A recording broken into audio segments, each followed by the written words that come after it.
Great. Thank you so much, Francis. And just wanted to confirm that folks can see my screen right now. Yes? Okay, great. All right. Well, thank you so much, everybody, for joining us. I'd like to also thank the King County Wastewater Treatment Division and all the staff with the Clean Water Plan, as well as ECOSS and the community-based organizations who are partnering with us. So this series is supported by WTD and facilitated by us at Resource Media. And just a little bit about the Clean Water Plan, I'm sure you all know, but over the next few decades, our region will collectively spend billions of dollars on protecting water quality. So the Clean Water Plan will help to guide King County so that we can make the right investments at the right time for the best water quality outcomes. And we feel strongly that the county, when it hears from everybody, we all benefit. So I'd encourage you all to go to kingcounty.gov/cleanwaterplan to learn more if you haven't done so already, and continue to do so because we'll have project updates and all sorts of other new educational content on there in the future. Okay, great. So just a little intro from me. A lot of you know me already, but in case you don't, my name is Cyan Woo, and I'm a managing director at Resource Media in the Seattle office. And I use pronouns she and her. And I've been project managing the communications portion of the Clean Water Plan on the consultant team, the regional engagement consultant team for the past year and a half or so. Francis, do you want to give an intro? Yeah, my name is Francis Lee. I am a program coordinator at Resource Media based out of the Seattle office, and my pronouns are they, them. I'm happy to be here. Great. So we'd like to first start off with a land and labor acknowledgement. We acknowledge that we gather today on the ancestral homelands of the Coast Salish peoples who have lived in the Salish Sea Basin from time immemorial, and that we benefit from the prosperity of the United States built by the labors and suffering of enslaved Black people. So please join us in expressing our deepest respect and gratitude for our Indigenous neighbors, the Duwamish people, past and present, the Suquamish tribe, and other Coast Salish peoples for their enduring care and protection of our shared lands and waterways, and for the African American descendants of those who built this country, and on this day that celebrates their freedom, Juneteenth.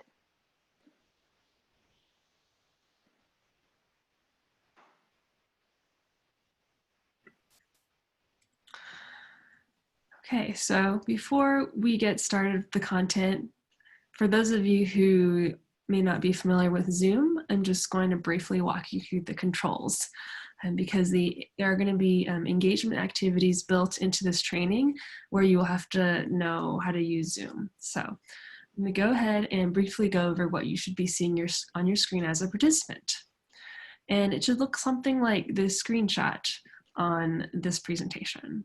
So starting from the left, that's where you will be able to mute and unmute yourself if you want to speak. You can also stop and start your video. You can click on participants to see who else is in this training with you. You could share a screen, but we ask that you don't do that since we are going to be using a presentation on our side for the entire time. And then you could also give nonverbal reactions. So if you click on that, you can give a thumbs up, and that will display over your video screen, or raise your hand or clap, I believe. And then, of course, at the end of the meeting, you can click leave meeting to leave the meeting. But please, we hope that you will stay for the entire meeting and also for the questions at the end, if you can. Okay, so some other logistics for this training is if you have any questions and we aren't in kind of a Q&A part of the training, feel free to type your questions at any time into the chat box, and whoever isn't presenting at that moment will be able to keep track of those and then bring them up the next time we have time for questions. And then, like I said again, we are going to be using slides for the whole training, and so if for some reason the video of you or the person who's talking gets in the way of something on the sides, just know you can drag the video anywhere, and you can just arrange that however you want on your screen. And then finally, we just acknowledge that it's really important to take breaks. We know that so many people are working from home, doing childcare, sharing space with other family members who are doing other things. There's just more distractions and it's less ability to like move around when we're doing a virtual meeting. So I'm sure you know this, but I just want to put it out there. Feel free to move around anytime, get up, get a drink, take a bio break, or just do whatever you need to do. Just make sure that you're muted and your video is off when you do that, and then turn that back on when you join us again. So does anyone have any questions about the logistics for this training, or any questions about how to use Zoom?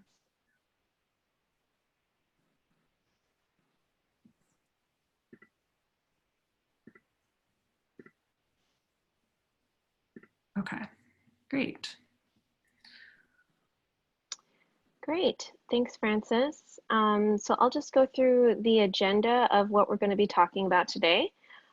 First, we'll give an overview and foundation for digital advocacy, talk through some best practices and types of digital advocacy and what each of those types achieves, how to improve your engagement, as well as doing a tools overview, some commonly used tools in digital advocacy, as well as evaluation and testing.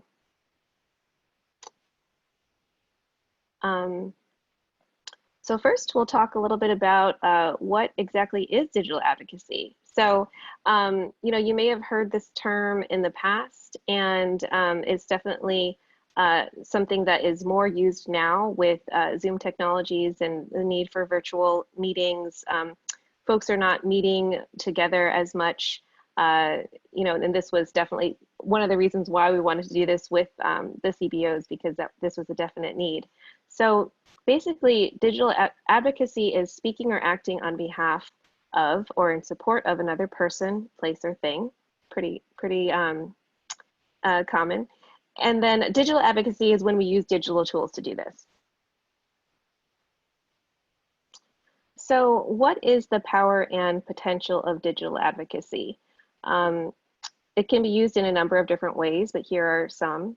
It can be used to show how many people are with you. It can be used to show their passion and energy. So how with you are they? It can be used to educate folks on specific topics or content that's important to you. It can be used to influence leaders, policymakers, other influencers. It can be used to grow and activate bases of support. So the number of people that are with you and that you can communicate to at any given time.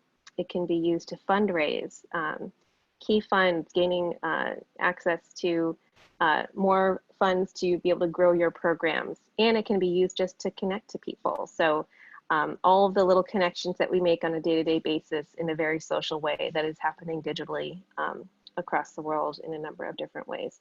So those are just some of the ways that digital advocacy can help your organization. So first, we'd like to start off in thinking about what is an example of something that someone asked you to do using a digital tool like email or Facebook. Or is there something that you'd like other people to do right now? So if you could type in the chat or raise your hand if you'd like to share something that someone recently asked you to do using a digital tool, so we can all get a sense for just the types of engagements in advocacy that we're all involved with right now. It doesn't have to be through your work, your day job, but just something that was recently maybe landed in your inbox. Francis, did you want to read out some of them? Sure. So, okay, so we have support a personal fundraiser on Facebook, and also to volunteer, to take a poll or a survey, to vlog for a project,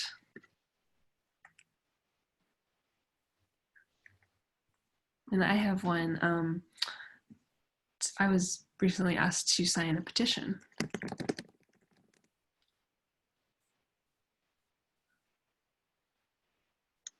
Great.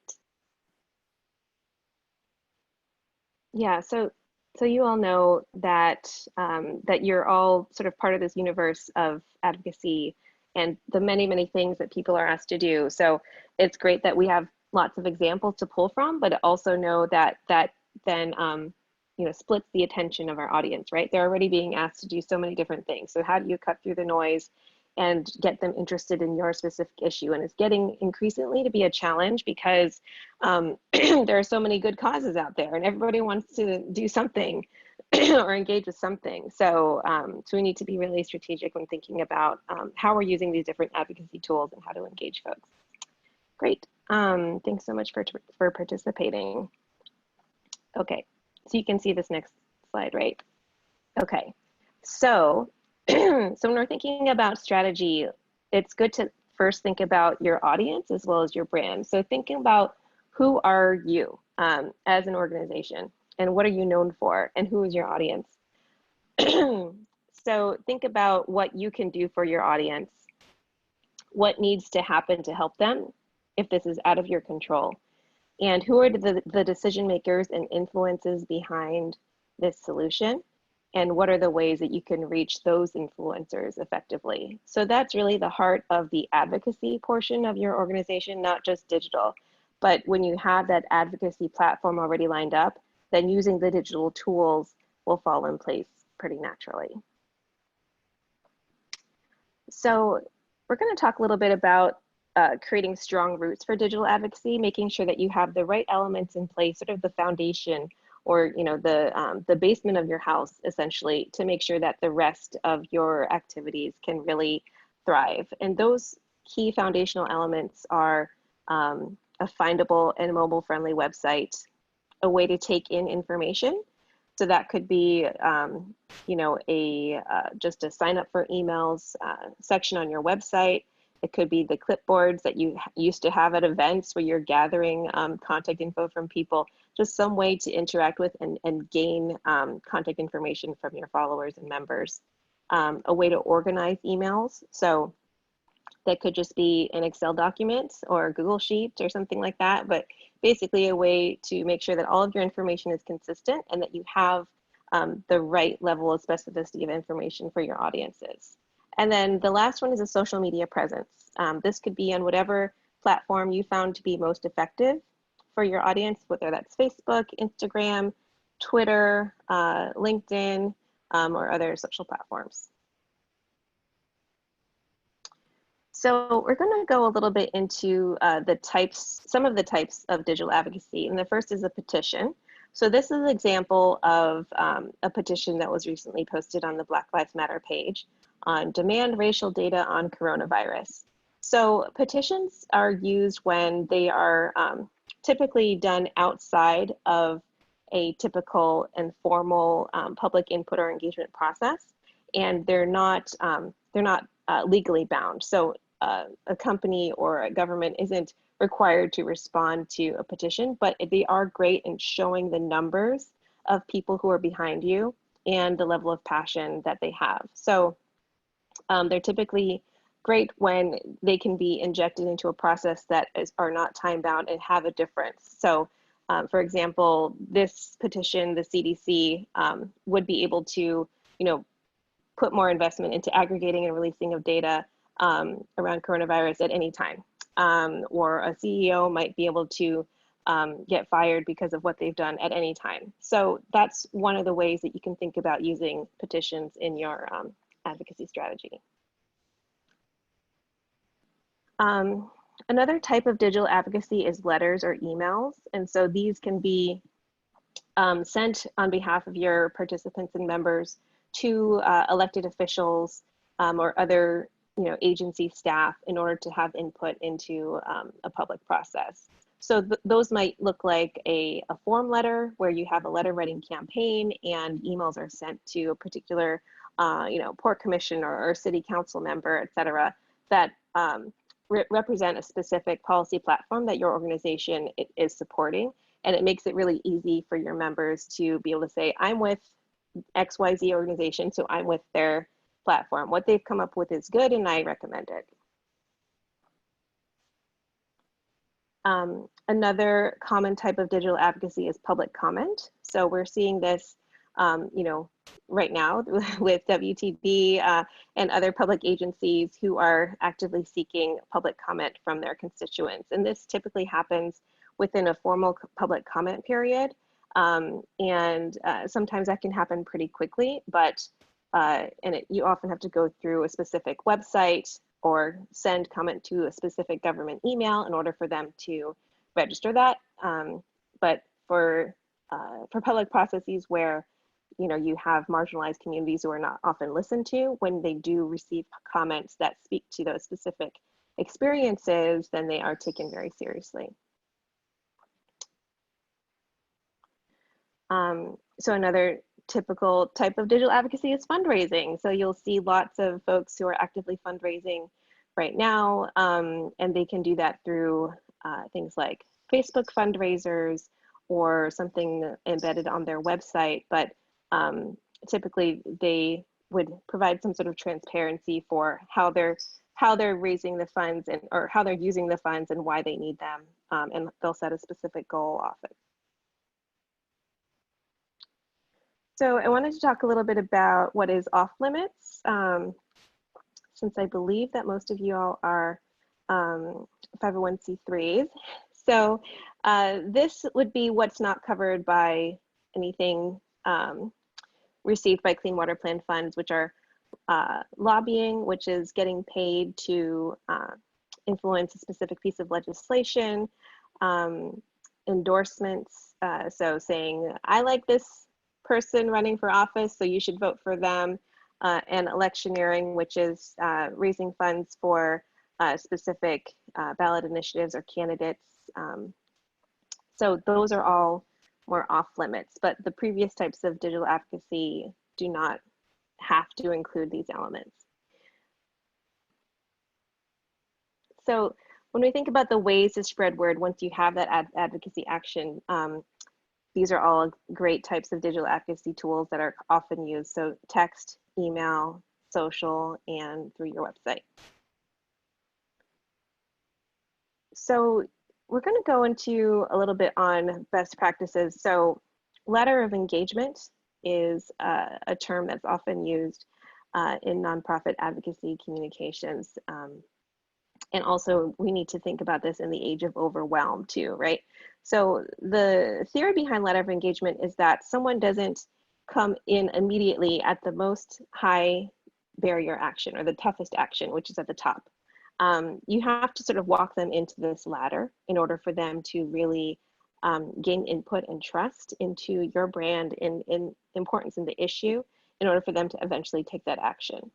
So this is one letter of engagement, which starts at awareness. So thinking about your audience, are they aware of your issue? If they're not aware of your issue, they're probably not going to take action of your issue. So they need to become aware first, right? And then do they accept your issue? Do they accept that everything that you're talking about is true and that it's a high priority for them? If yes, you can move into action. So what are you asking them to do? And then what is that continued action? So if you've asked them once, they're more likely to do it again, twice, or continually. So don't necessarily start with that high barrier ask first. You kind of walk them through that ladder. And so here's an example of a sample successful ladder of engagement that started early and then escalated. And so this is kind of a classic example. So, when the Obama campaign was first starting out, they had this idea of an end goal, which was to contribute to the campaign. But they knew that they couldn't do that first without engaging people on lower level asks first. So they started off with just a like Obama's Facebook page, with a campaign that gathered likes. Then once you liked the page, you were able to get more updates from them. So then it was sign his birthday card and leave your email. So yeah, I like him. I'll just do a low level ask. I'll sign his birthday card. And then in doing so, I'm going to leave my email for Obama for America. And then all of a sudden I'm getting email updates as well. Then it was, share your personal story, and by filling out a survey, you would get this through your email. And at that time, he was gathering stories from people from across America about their struggles, their realities, and things like that. So it was gathering content that he could use in speeches and social content, as well as getting more buy-in from their members and folks who are on those email lists who are like, hey, I've shared a piece of myself. Now I feel a little bit more connected to this person. And then he continued to reach out to folks saying, contribute to the campaign, but get some swag in return. So contributing to the campaign and getting nothing in return is a much higher ask than, contributing to the campaign and getting like a t-shirt or water bottle or something. So that was that first exchange that that they expected for that first contribution. So you can see how that walks you through like continuous and more engagement with the lower level ask first. So when also we think about best practices, we also think about friction and how to reduce that friction. So we have the picture of the shoes here because corporations do this really well when they're thinking about frictionless marketing and like e-commerce. So say, for example, you are scrolling through your phone, you see a pair of shoes and you want to buy it right away. So you just sort of click through on the ad, you say buy now. It leads you right to the page where you can learn a little bit more about the product, the size, look at some more photos.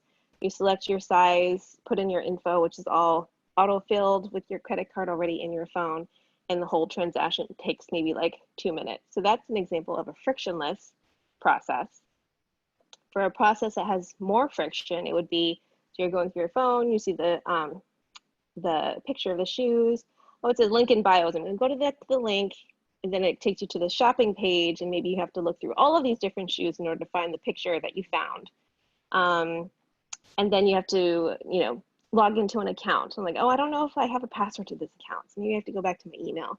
Like, oh, the password reset hasn't arrived yet. And I'm like, oh, I'm just going to forget about it. So that is an example of a lot of friction in that interaction. So similarly, you want to be able to create a process for that advocacy that is as easy as possible for people, because ultimately people want to see a big amount of change for a little amount of effort for them. Like you might see some superstars who are willing to just, spend a lot of time because they have a lot of time on some of these advocacy actions, but the vast majority of people will want to see a big payoff. So saying that something big that they care about is going to change with a small level of effort. All you have to do is spend a couple of minutes sending it off an email. And so that's what you want to communicate to folks. So yeah, so I just talked about this, incentives. So you want to increase the payoff of taking action, even if that's ephemeral. So oftentimes you'll see fundraisers and things like that where, contribute $20 and you'll be able to pay for school books for 10 kids. Having that very concrete payoff for people is really important, and it's been proven to increase people's level of activity in digital advocacy. So even if you don't have that direct payoff of, something like the amount of supplies you'll be able to buy, but just saying that their action will make a difference, a big difference in an important issue, and lowering the level of effort for people to take part will be effective in increasing your engagement levels.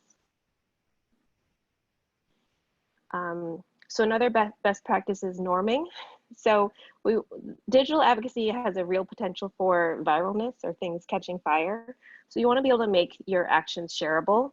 So when you have that engagement aspect on your site, make it shareable with share buttons or an automatic tweetable window that pops up whenever someone's taking action, so that people can then know that their friends have taken action on this specific issue, and that then is able to reach to their entire circle of social media if they choose to share.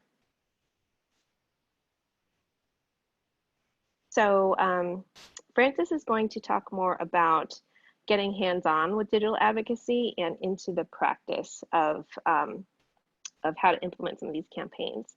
But before we get started on that, did anyone have any questions on any of the topics that I just covered?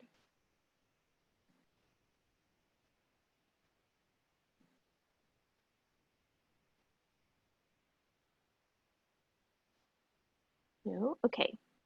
All right, Francis, did you want to go ahead? Yeah, thanks, Cyan.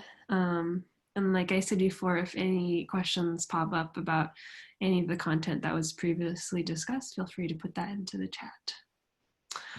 Okay, so now I'm going to go through 4 pieces of language in digital advocacy. Just so you know, the examples I'm giving you here will be for email, but these strategies apply to a lot of other formats as well. So let's talk about the opening of your digital advocacy communication. And the example I'm going to use is the email subject line. But other kinds of openings might be a heading of a social post or a title of a blog post, etc. Okay, so again, for email, the hook or the opening is a subject line. And that's just because it's the first thing that people will see about your email. It has a really important function. So the email subject line or the opening must capture people's attention. And then second, it must convince people to click on your message or to open your message. So you can think of the opening or the email subject line as like the digital envelope to your email. And this can inspire, can motivate, intrigue your recipient, or it could not make much of an impression at all. So to write a good subject line or an opener, you have to get to the point and do it fast. So we recommend actually putting a time frame on it if appropriate, so that people are motivated to open the email and complete the action. We also recommend being specific, as that can make your email stand out from all the other emails in an inbox, right? Like Cyan was talking about, it's even harder now to capture people's attention because there's so many really important causes to be a part of and to contribute to. So be specific. And also use action words so people know right away what they're being asked to do. And then finally, less is more than you might think. So you want to keep your email subject line or opener short, like a short sentence, but also not too short that people don't really know what you're talking about or what they're about to read. So I'm going to start a live poll, and I'm going to look at some email subject lines that I have actually received in my inbox. And so I would like you to pick the ones that you think are effective email subject lines. So I'm starting the poll now. Okay, you all should be able to see this poll on your screen. The poll question is, which email subject lines are effective? And it's multiple choice. So the first email subject line is, sign this petition. The second one is, tell City Council today to pass the Amazon tax to protect workers. The third one is, children's lives need saving. And the fourth one is, RSVP. Join us next Sunday for our 50th anniversary celebration. So I see some of you have already voted, but if you haven't voted yet, please go ahead and multiple choice, choose the subject lines you think are the most effective based on what I just talked about earlier. I'll just give folks 10 or 15 more seconds.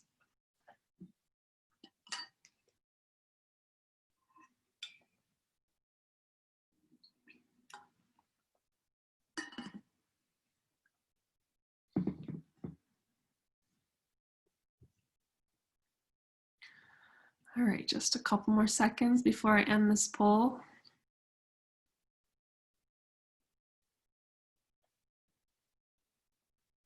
Okay, I'm going to end the poll now. I'm just going to share the results with you. So let's just go through these one by one quickly. Okay, which of these email subject lines are effective? So first one is, sign this petition. this was not one of the top choices picked, but let's talk through this. So it's not a bad subject line. There's actually, there's an action item in there, so you know what you're being asked to do. However, it's not very specific. So what is this petition? Is it something I care about? Is it something that I'm already doing? I'm not sure based on reading the subject line. So this could be improved by adding a little bit more specificity. Okay, the second one, okay, this one was one of the top two. It's tell city council workers today to pass the Amazon tax to protect workers. Okay, so I would say based on what I said above, this is a pretty strong email subject line. There's an action item, so tell city council. There is a time frame, today, so that's pretty urgent. And there's some specificity about what they want you to do. They want you to pass the Amazon tax to protect workers. So that one is pretty good, and it's like a short sentence, it's not too long. Okay, the third one is children's lives need saving. Okay, so this one was not one of the top two chosen ones. And so I guess the issue with this one, so it is nice and short, but there's no ask, there's no action item in there. It's more of a statement, right? It's a statement that is, you know, people would probably agree with it, but it's not very specific. It's like, which children, where, why, you know, why do their lives need saving? And so that one just definitely could use a lot more specificity in that one. Okay, the last one is RSVP. Join us next Sunday for our 50th anniversary celebration. So this is also one of the top two choices picked. And this one is a strong email subject because it says RSVP, like the action is right there in the front with a colon. And it says a time frame, join us next Sunday, and also it evokes an emotion. It's talking about something really happy. So we want to celebrate our 50th anniversary. So that is something that can also draw people in, especially if people are seeing things that, you know, may be overwhelming emotionally and that they might not want to open them. So thank you for participating in that poll. Did anyone have any questions about that before I move on?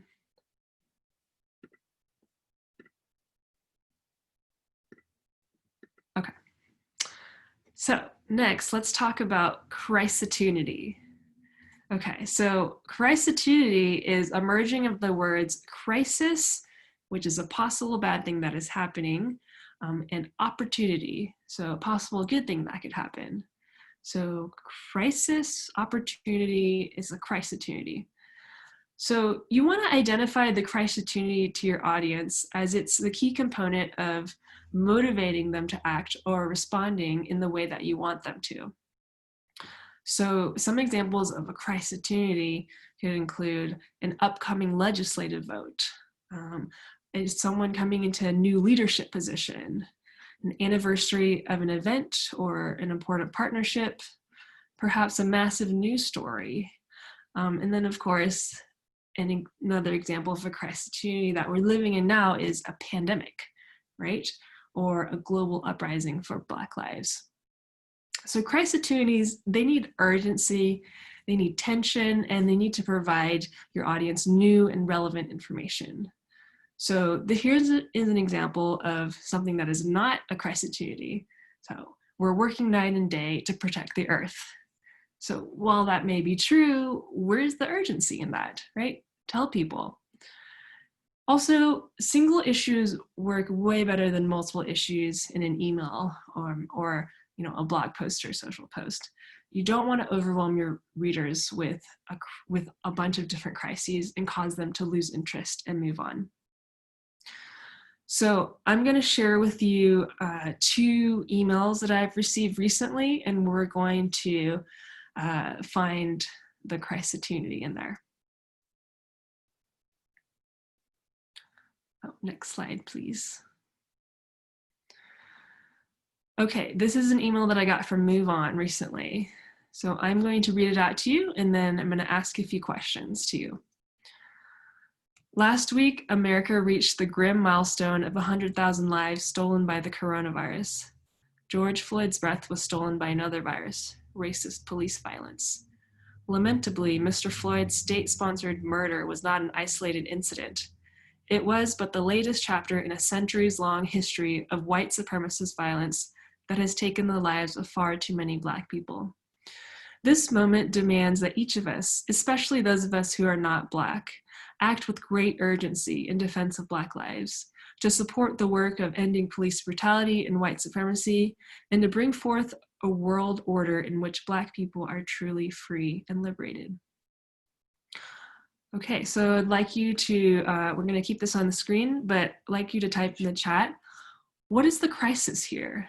What's the problem? What is the bad thing that is happening or could happen based on this email? What's the crisis?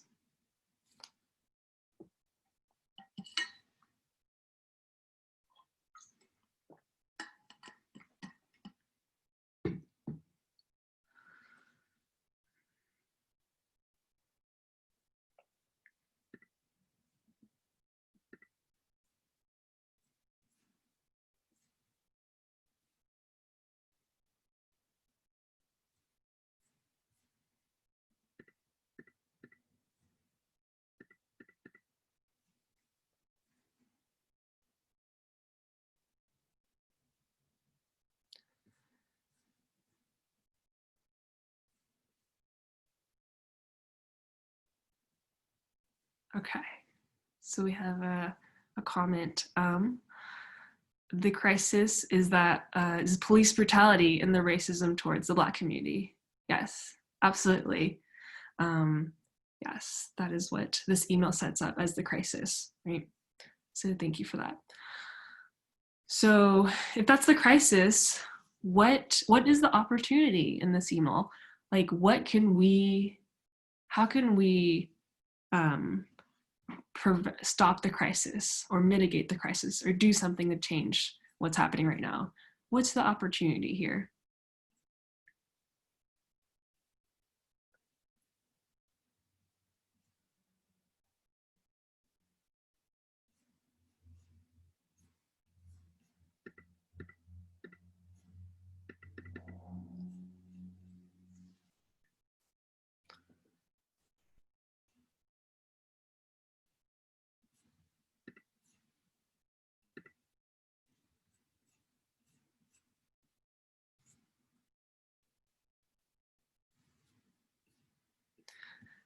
Okay, I guess in the interest of time, I'll just give you the answer. So we talked about how the crisis is police brutality and racism toward the Black community. And so the opportunity here you can see is at the bottom of this email. So that those of us who are not Black can act with great urgency in defense of Black lives and to support the work of ending police brutality and white supremacy. Okay. Let's go to the next example. So we're going to do the same thing here. I'm going to read out the email and then I'm going to ask you about what the crisis is and what the opportunity is, just so you get a sense of how to craft an email with the Christatunity. So an estimated 50 million people are out of work. Some 70% of Americans have less than $1,000 in savings. Millions of people could not pay rent at all in June, and many millions more will not be able to pay in August.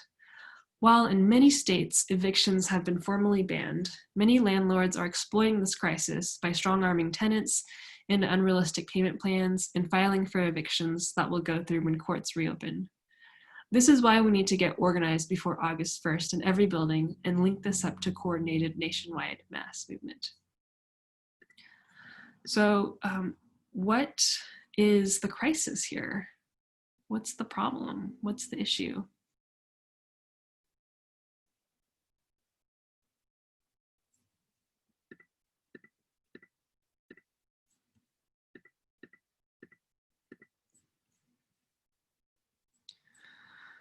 So in the interest of time, I'm just going to go ahead and talk through this.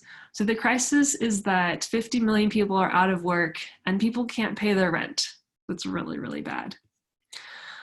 But what the opportunity in this, what this email is telling you is that actually, if you care about this, we can get organized before August 1st in every building and link this up to coordinated nationwide mass movement.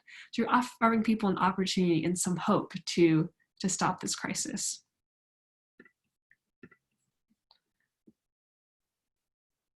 Okay, so what other kind of language can we be using?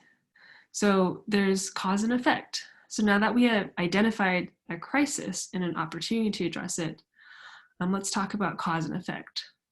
So cause and effect puts the reader at the center of your email. It says that their action is instrumental to widespread success.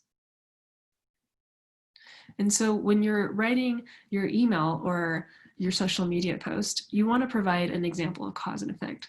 So really explain to your audience how their action right now will result in meaningful change.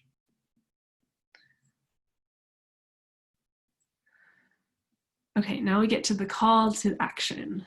So the call to action is the meat of your email or your message. So all the prep work and the framing that you did surrounding your message leads up to this.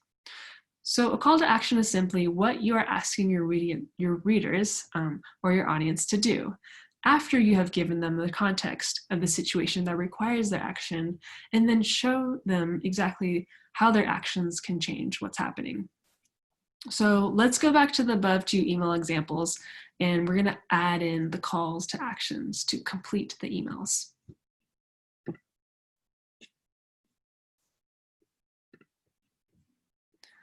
Can we get to the next slide, please?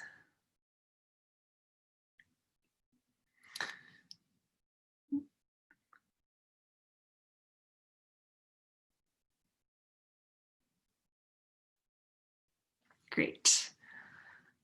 Okay, so we talked about this email about George Floyd, right?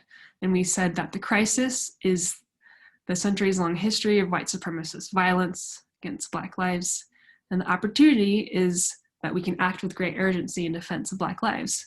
So the call to action in this email is at the very bottom. It is, will you rush a $3 donation that will be split between two organizations, the Movement for Black Lives and the National Bailout Fund? And let's go to the second email. Okay, this is the email about rent strike. So the crisis, again, is that 50 million people are out of work and people won't be able to pay their rent in August.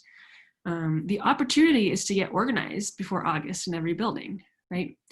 And so the call to action, which is at the very end, is to join up with us at this Saturday's National Organized Meeting, to join a local Facebook group and also donate here with the link to build this nationwide movement of renters.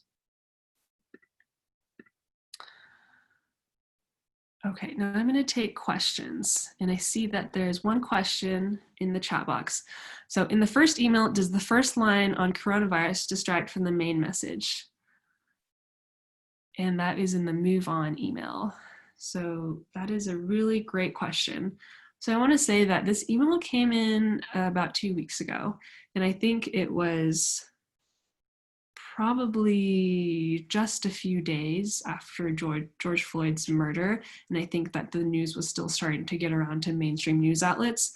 Because if you remember, before that happened, all the news was about the pandemic and quarantine and all that. So I think, you know, if you sent that email now, it would definitely be distracting to talk about coronavirus, but that was kind of an in-between time when the news cycle was shifting very abruptly. So just providing that context, I think, in that time was appropriate, but now it probably would not be appropriate. That's a really great question. Yeah, and I think that that also reflects something that we call like a hook. So oftentimes a hook is what will grab somebody's attention to lead them into what you want to talk about. And I think at that time, folks definitely had coronavirus was very, very dominant in how people were living their own realities, particularly more white audiences who hadn't been thinking about police brutality so much, but were confronting very real changes to their lives with the pandemic. So that can be a hook, but as you could see, we didn't spend that much time on it. The majority of the message was about George Floyd. So that is a technique as well. Thank you, Cyan. Okay, now I'm gonna briefly go over some tools that you could use for digital advocacy. So there's so many out there, but we're just gonna discuss a handful today. So the first tool is MailChimp. And so MailChimp is online software for sending out newsletters and campaigns. The good thing about it is that it's free. And also if that you don't have advanced design skills, they have a wide variety of templates that you can use. And you can also upload a mailing list from a spreadsheet that will get populated into MailChimp. So it's very easy to be able to send those out, especially if you have a list already or if you have people signing up directly from your website.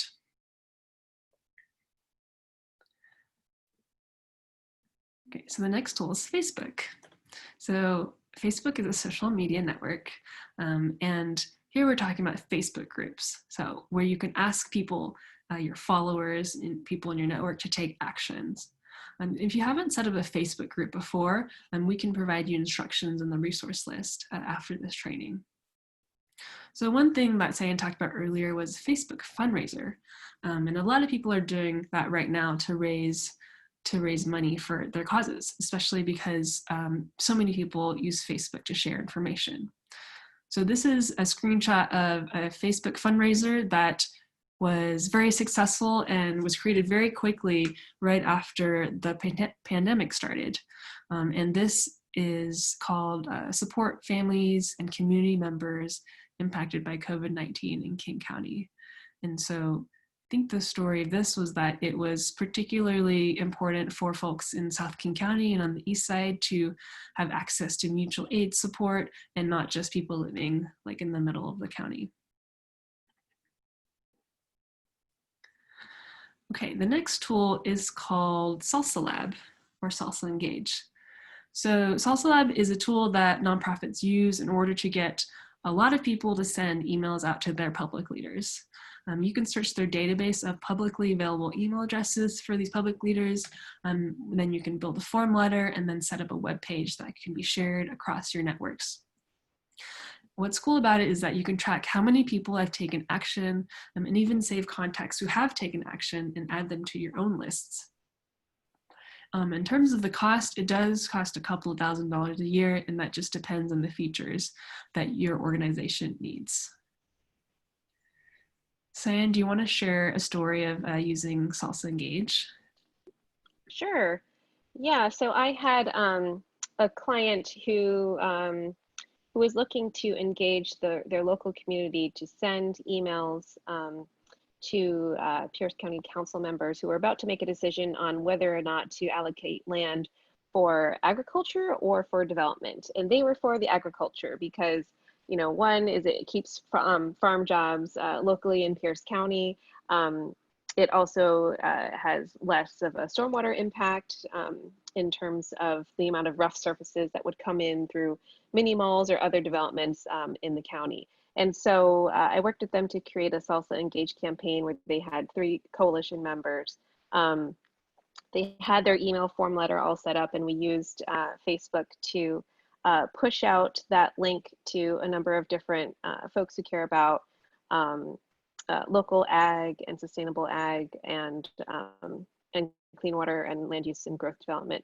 So as a result, the Pierce County Council received, I forget the number, but it was thousands of emails from folks. And you're never really quite sure if they're taking those emails seriously, but we got feedback that like, wow, we're getting those messages, and in the end, they did result in making the decision to not turn over that land to development. So folks were really happy about that, and they were happy that they were able to use their Salsa tool for that. Thanks, Cyan.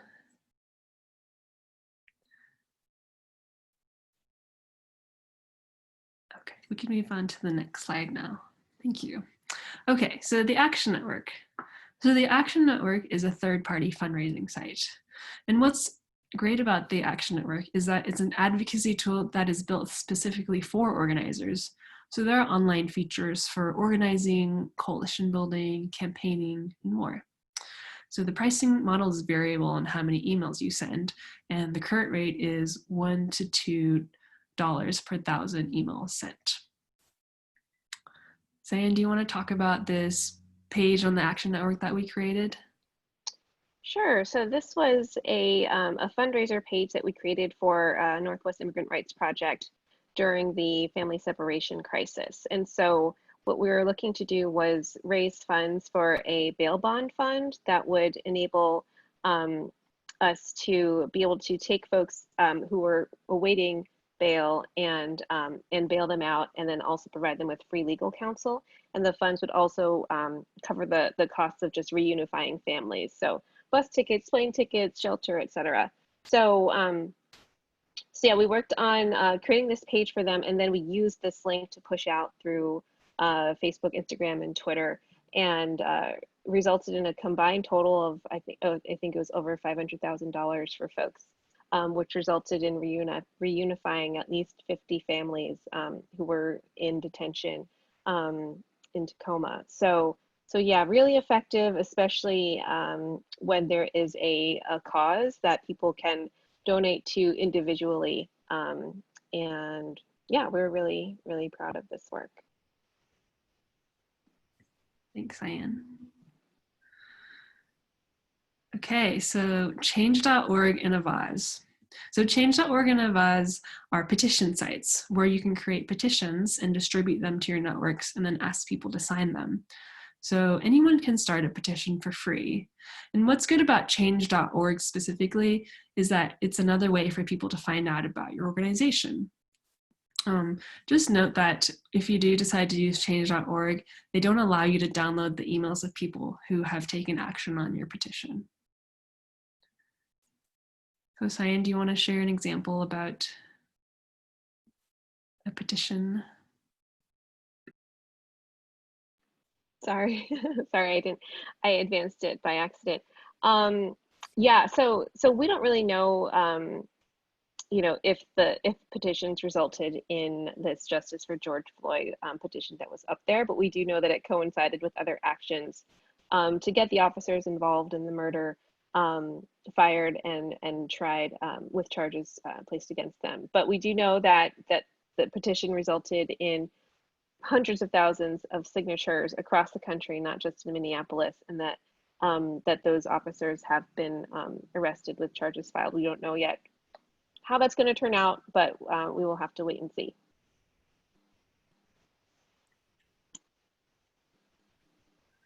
Okay, the last tool that I'm going to talk about is GetThrough, which is a texting service. So GetThrough is a texting service that political campaigns have been using quite effectively. So the way you use it is that you upload your list of phone numbers into the software, and they will filter out the landlines for you. You can create a template for personalized texts like, "Hi Francis, ... but you can set all that up from your computer. And the texts cost 8 cents per outgoing message. We recommend using this sparingly since this tactic actually reaches people directly on their phones. So now I'm going to talk a little bit about testing with the last few minutes that we have here. So why should you test your messages? So even if you think you have the best version of your email, your message, actually you're not the audience. You're not who you're trying to reach. You're trying to reach other people. So testing really helps you figure out like what works and what doesn't work, and the feedback and the information you get back from testing can help you focus your messaging and make it more effective, help you get the best results. So as you can see on the slide, there's you see the letters A and B with control and variation. So A/B testing is just one variation of your email where you have a control version of your email. So you want to find out which version of your email is opened by more people. And you can A/B test subject lines, from lines, time of day of week, the layout, your image, buttons, link, just anything. So your control is there, and then your variation, you just change one thing about it to see if that makes people take more action. You can test in a couple of different ways. For example, you can boost your Facebook posts with changing one variable, like what image you're using or the heading, and see, which version gets more likes, comments, or shares. Or if you're using MailChimp, like what we discussed before, you can actually create 2 different audiences, A and B, and just change one variable with your message, like your subject heading or the color of the links in your email, and see which one gets a higher open rate, or see which one gets a higher click-through rate.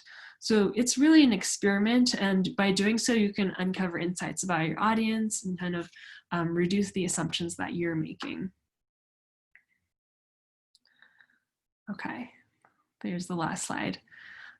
Oh, sorry, this is, yes, I had just talked about this before, just the different variables you can change when you're A/B testing. Okay, finally, it's important to cross-pollinate your message across different platforms. So for one message, you want to create different versions for email, Facebook, blog, newsletter, etc. You want to share this message with others in your network. Actually reach out to people and ask for help in promoting your campaign, or you can time it with a big event like an online conference.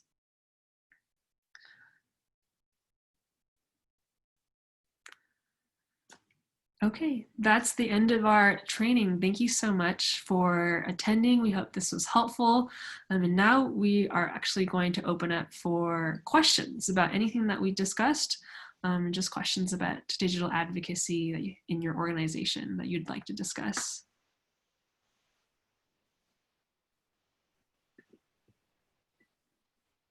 And you can feel free to unmute yourself and ask your question, or you can put it into the chat, whatever feels more comfortable.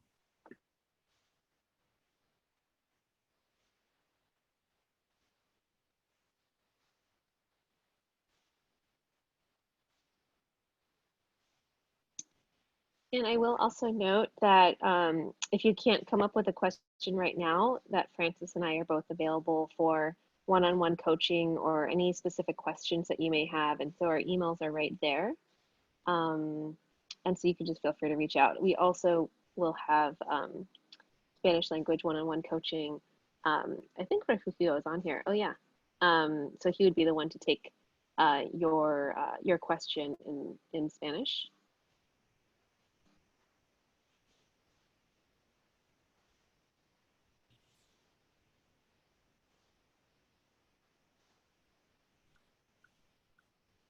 Hi, Cyan and Francis. Thank you so much. This was amazing and very helpful. One question I had was, in your experience of using all of